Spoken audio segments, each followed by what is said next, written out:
በሚዲያው ዓለም የመድረክ ንጉስ፣ የቤዝ ጣቢያ ድምቀት፣ የቅዳሜ ከሰዓትና የትዝታችን በቤዝ ዝግጅቶች ልዩ መለያ በሚሊዮን ልብ ውስጥ የነገሰ የረፍት ጊዜውን በአሜሪካ እያሳለፈ እንደሆነና በቅርቡ እንደሚመለስ የተናገረው ዮናስ ጉዳዩን ጨርሶ ወደ ሀገሩ ሊመለስ የማይችልበት ከባድ የህይወት አደጋ እንደገጠመው ተናግሯል። በዚህ ጋዜጠኛ ዙሪያ የተሰማውንና መላው ማህበረሰቡን በአንድ ጊዜ ጉድ ያሰኘ እጅግ አስደንጋጭ ሚስጥር እንዲሁም ከኢቢኤስ ጋር ያላቸው ግንኙነት ለምን በድንገት ተቋረጠ፣ ከህዝብ እይታ ድንገት ለምን ተሰወሩ የሚሉ መረጃዎችን አዘጋጅተን ቀርበናል። እስከ ፕሮግራማችን ፍጻሜ አብራችን እንድትቆዩ ጋበዙ። ቪዲዮውን ላይክ እና ቻናሉን ሰብስክራይብ ማድረግ እንዳይረሳም።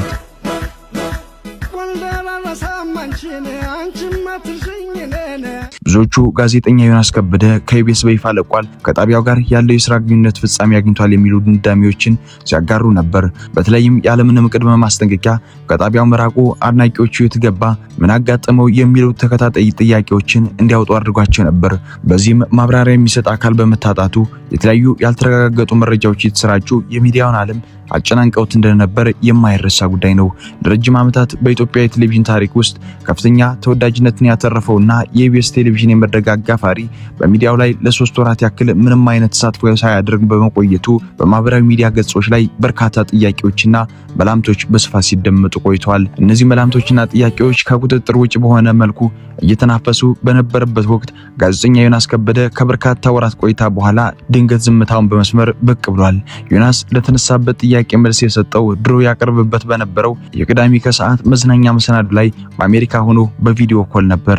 በዚህም ቆይታው ስለ ወቅታዊ ሁኔታውና ከጣቢያው ጋር ስለቀረበበት ምክንያት መልስ መስጠቱ አይዘነጋም። በአሁኑ ሰዓት በአሜሪካ ቨርጂኒያ ግዛት እንደሚገኝ በይፋ ያስታወቀ ሲሆን ወደ ስራው ያቀናው ረጅም የሥራ ዘመኑን ተከትሎ የተሰጠውን ፈቃድ ተጠቅሞ ለረፍት እንደሆነና የረፍት ጊዜውንም በአግባቡ እያሳለፈ እንደሚገኝ ነበር የተናገረው። በዋሽንግተን ዲሲና በቨርጂኒያ የሚገኙ ታሪካዊ ከተሞችና ትልልቅ ሙዚየሞችን በመጎብኘት ጊዜውን እያሳለፈ መሆኑን ጠቅሶ በሚዘዋወርባቸው ቦታዎች ሁሉ ከኢትዮጵያውያን የሚያገኘው ፍቅርና ክብር እጅግ ልብ የሚነካ እንደሆነ አስረድቷል። የረፍት ጊዜውን እንዳጠናቀቀ በአጭር ጊዜ ውስጥ ወደ ሀገሩ የመመለስ ታላቅ ሐሳብ እንዳለውና በታደሰ መንፈስ በሙሉ ኃይል ወደ ስራው ተመልሶ ተመልካቹን በድጋሚ እንደሚያገለግል ቃል የገባ ቢሆንም ከዚህ ቪዲዮ በስተጀርባ የተደበቀውን እውነተኛ ሚስጥር ፍጹም የተለየና አስደንጋጭ ሆኗል። ጋዜጠኛው በሀገር ውስጥ በደረሰበት ከፍተኛ የሥራ ላይ ጫናና የህይወት አደጋ ምክንያት ለአሜሪካ መንግስት ጥገኝነት ለመጠየቅ መገደዱን የገለጸ ሲሆን የዚህ ከባድ ውሳኔ መነሻ ታሪክ የሚጀምረው ባለፈው ህዳር ወር ላይ ነው። በወቅቱ ጋዜጠኛ ዮናስ ከበደ ከተለያዩ ኢትዮጵያዊ መገናኛ ብዙሃን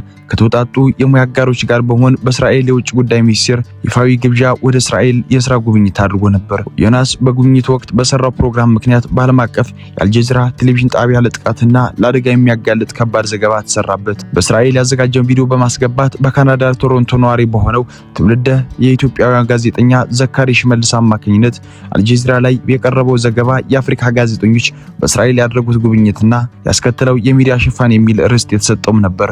ዘገባው የኢትዮጵያን ጋዜጠኞች ጉዞ በጥብቅ መኮንንና በመንቀፍ ጋዛ ድረስ ሄደው የፍልስጤማውያን ሰቆቃ፣ ረሃብና ውድመት በአካል ሳይዘግቡ የእስራኤልን ትርክት ብቻ አስተጋብተው መጡ የሚል ወገኝተኝነት የተሞላበትና ለደህንነት አስጊ የሆነ ፍረጃን ያካተተ ነበር። ይሄ አልጀዚራ የቴሌቪዥን ዘገባ በቀጥታ ከተላለፈ በኋላ በጋዜጠኛው ላይ ያነጣጠረ ከባድ ዘመቻ፣ የስም ማጥፋትና የማስፈራሪያ ዘመቻ በማህበራዊ ሚዲያ፣ በስልክ፣ በኢሜይልና በአካል ጭምር ተከታታይ የሆኑ ዘመቻዎችና ማጥላላቶችን ማድረስ ጀመሩ። ጉዳዩ ይበልጥ እየከረረ ሲሄድ በዮናስ ላይ ብቻ ሳይሆን እርሱ በሚሰራበት የኢቢኤስ ቴሌቪዥን ጣቢያ ላይ ጭምር የእስራኤልን ፕሮፓጋንዳ የሚያስተጋባ ጣቢያ በመሆኑ ካሁን በኋላ ማንም እንዳይመለከተው የሚል ሰፊ የእገዳ ዘመቻ እስከመክፈት ደረሱ። በዚህ ከባድ ማዕበል ውስጥ የገባው ጋዜጠኛ ዮናስ ከበደ በሀገር ውስጥ የተከሰተው ስጋት ስራውን በነጻነትና በደህንነት ለመስራት እድሉ ሙሉ በሙሉ ተዘጋበት። ከዚህም በላይ ከሚመለከተው የመንግስት አካል ህጋዊና አስተማማኝ የደህንነት ክልላ ማግኘት ባለመቻሉ ህይወቱና የቤተሰብ ደህንነቱ ከፍተኛ አደጋ ላይ ወደቀ። በመጨረሻም አማራጭ በማጣቱ ሁኔታዎችን ለማቀዝቀዝና ራሴን ለመጠበቅ ለረፍት በሚል ሽፋን ወደ አሜሪካ ለማቅናት ተገደደ። ወደ አሜሪካ ከገባ በኋላ ወደ ሀገር ቤት መመለስ ዋስትና እንደማይሆን በመረዳት ህጋዊ ክልላ ማግኘት የሚችልበት መንገድ ማፈላለግ የጀመረ ሲሆን በዚህ ምክንያት በአሁኑ ወቅት በአሜሪካ መንግስት ይፋዊ የፖለቲካ ጥገኝነት ጥያቄ ወይንም ማመልከቻውን በይፋ ማስገባቱ ተሰምቷል። ውድ ቤተሰቦቻችን ለዛሬ ያዘጋጀንላችሁ መሰናዶ በዚህ ቋጨን። በቀጣይ በሌሎች አስገራሚ፣ አዝናኝ እንዲሁም ቁም ነገር አስጨባጭ መሰናዶዎች እስከምንገናኝ ድረስ ለቻናላችን አዲስ ከሆናችሁ ሰብስክራይብ እና ቪዲዮን ላይክ ማድረግ እንዳይረሳ። ሰላሙን ተመኘን።